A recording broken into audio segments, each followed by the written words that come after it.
নমস্কার, আমি শান্তনু পাত্র। তোমরা এখন দেখছো অ্যাম্বিশন স্টাডি। আমাদের আজকের আলোচনা মাধ্যমিক পরীক্ষা 2023 ম্যাথামেটিক্সের প্রিভিয়াস ইয়ারের প্রশ্ন আমরা সলভ করছি।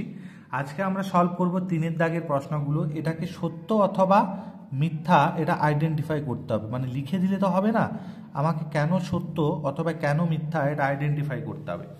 চক্রবৃদ্ধি সুদের ক্ষেত্রে যদি প্রথম, দ্বিতীয়, তৃতীয় বছরে সুদের হার আলাদাভাবে দেওয়া আছে। দেখো, প্রথম বছরে R1, দ্বিতীয় বছরে R2, তৃতীয় বছরে 2R3% হয়, তবে পি টাকা 3 বছরের শেষে সবৃদ্ধি মূল কত হবে। এটার একটা সূত্র আছে, তোমরা পড়েছো। পি টাকার আমি যখন চ্যাপ্টার করাবো তখন তোমরা পেয়ে যাবে। আমি এখন ধরে নিচ্ছি তোমরা ওই চ্যাপ্টারের সমস্ত অঙ্ক জানো। তাহলে পি টাকার 3 বছরের সবৃদ্ধি মূল, পি টাকার 3 বছরের সবৃদ্ধি মূল কত হবে সমান, দেখো মোট টাকাটা হচ্ছে পি, তাহলে 1 বছরে হচ্ছে 1 প্লাস R1/100, এটা নিয়ে কোনো সমস্যা নেই। এটা প্রথম বছরে হলো। দ্বিতীয় বছরে হবে R2 আছে পার্সেন্টেজটা, তাহলে R2/100। আর তৃতীয় বছরে হবে 1 প্লাস এইখানে 2R3 আছে, মানে 2R3/100 হবে এত টাকা।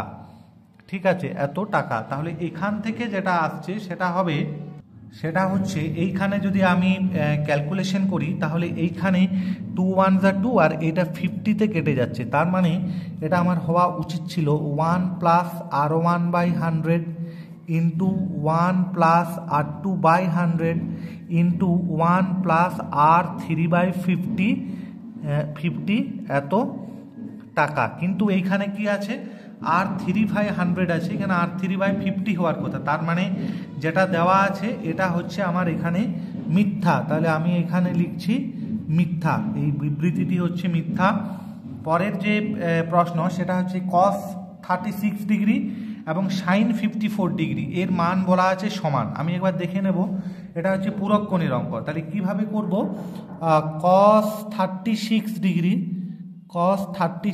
ডিগ্রি সমান হচ্ছে cos অফ এই 36 ডিগ্রির জায়গায় আমি কি লিখতে পারি, এটার জায়গায় আমি লিখতে পারি 90 ডিগ্রি মাইনাস 54 ডিগ্রি, মানে 90 ডিগ্রি মাইনাস 54 ডিগ্রি মানে হচ্ছে 36 ডিগ্রি। তাহলে cos অফ 90 মাইনাস থিটা সমান হবে কত, সমানই হবে সাইন থিটা, মানে সাইন 54 ডিগ্রি।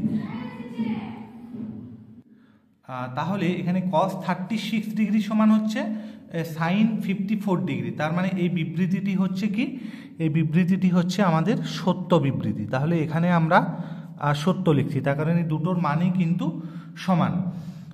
এরপরের যে প্রশ্ন, আমরা 3-এর দাগে 3-এর প্রশ্নে যাচ্ছি। এখানে প্রশ্ন আছে, কোনো বহিস্থ বিন্দু থেকে বৃত্তের উপর কেবলমাত্র একটি স্পর্শক টানা যায়। দেখা যাক, একটি টানা যায়, এখানে এটাই মিথ্যাই হবে, তার কারণ দুটি স্পর্শক টানা যাবে, আমি দেখাবো তোমাদের। এটা হচ্ছে একটা বৃত্ত আর এটা হচ্ছে বহিস্থ বিন্দু। তাহলে বহিস্থ বিন্দু থেকে বৃত্তের উপর এইখানে একটা স্পর্শক টানা গেল আর এইখানে আর একটা স্পর্শক টানা গেল। তাহলে কটি স্পর্শক টানা যাচ্ছে, মোট 2টি স্পর্শক টানা যাচ্ছে, 2টি স্পর্শক টানা যাচ্ছে। তাহলে এই বিবৃতিটি কি হচ্ছে, এই বিবৃতিটি হচ্ছে আমাদের মিথ্যা, একটি স্পর্শক টানা যাবে না। এরপর দেখো, এর যৌগিক অনুপাত বলা আছে 1:1।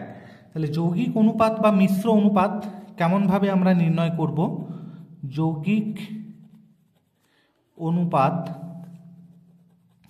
পূর্বপদের গুণফল, পূর্বপদ মানে হচ্ছে এই 2ab, পূর্বপদগুলোকে আমি গোল দাগ দিচ্ছি, 2ab BC আর হচ্ছে CA। তাহলে পূর্বপদের গুণফল 2ab into BC into CA অনুপাত, আর এইগুলো হচ্ছে উত্তরপদের গুণফল। এইভাবেই আমরা যৌগিক অনুপাত নির্ণয় করেছি, 2b²। তাহলে এখানে হচ্ছে 2, এইখানে দেখো দুটো a আছে মানে a², দুটো b আছে মানে b², আর দুটো c আছে মানে c²। আর এটাকে যদি সাজিয়ে লেখা হয় 2a² b² c², তাহলে দুদিকে একই সংখ্যা আছে, 2a² b² c² দিয়ে যদি ভাগ করা হয় তাহলে এটা হচ্ছে 1:1, মানে এর যৌগিক অনুপাত 1:1 ঠিকই দেওয়া আছে। এখানে আমরা লিখব যে বিবৃতিটি হচ্ছে আমাদের এখানে সত্য বিবৃতি, সত্য বলে আমরা লিখলাম। কোনো গোলকের বক্রতলের ক্ষেত্রফল ও আয়তনের সাংখ্যমান সমান হলে ব্যাসার্ধ 3 একক হবে। দেখা যাক, আমরা এখানে ধরে নিচ্ছি, ধরি গোলকটির ব্যাসার্ধ হচ্ছে আর একক। তাহলে শর্তানুসারে একবারই করব সরাসরি। বক্রতলের ক্ষেত্রফল হচ্ছে গোলকের 4 পাই আর স্কোয়ার, আর আয়তন হচ্ছে 4/3 পাই আর কিউব। এরপর যেহেতু দুদিকে আর কোনো সংখ্যা নেই, 4-এর সাথে 4 কাটবে, আর পাইয়ের সাথে পাই কাটবে, আর এই আর স্কোয়ারটা কাটবে, আর কিউবের সাথে শুধু আর পড়ে থাকবে। মানে দেখা যাচ্ছে যে 1 = থাকছে r/3। এটাকে যদি আমরা ক্রস মাল্টিপ্লিকেশন করি তাহলে এখানে হচ্ছে আর সমান, এখানে হচ্ছে 3 1 3, তার মানে আর সমান হচ্ছে 3, অর্থাৎ ব্যাসার্ধ 3 একক। তার মানে হচ্ছে বিবৃতিটি সত্য। এরপর দেখো এই তথ্যের সংখ্যাগুরু মান কত হবে। সংখ্যাগুরু মান যেটা সব থেকে বেশি আছে, 5টা কবার আছে, এই 5 মানটা আছে 1 2 3 4, এই 5 মানটা আছে 4 বার। তারপর 2 মানটা কতবার আছে, 1 2 3 4 5, এটা আছে 5 বার। এরপর হচ্ছে এই 4 মানটা কতবার আছে। আচ্ছা, এখানে সংখ্যাগুরু মানে হচ্ছে আমরা যদি এটাকে সাজাই তাহলে সেক্ষেত্রে হবে 5 সংখ্যাটা আছে 1 বার 2 বার 3 বার 4 বার, 2 সংখ্যাটা আছে 1 বার 2 বার 3 বার 4 বার 5 বার, আর এইখানে 4 3 এইগুলো কিন্তু অতবার করে নেই। তাহলে তথ্যের সংখ্যাগুরু মান হবে 2। এটা কিন্তু ঠিকই আছে, তার মানে এটা হবে সত্য। এটা হবে সত্য।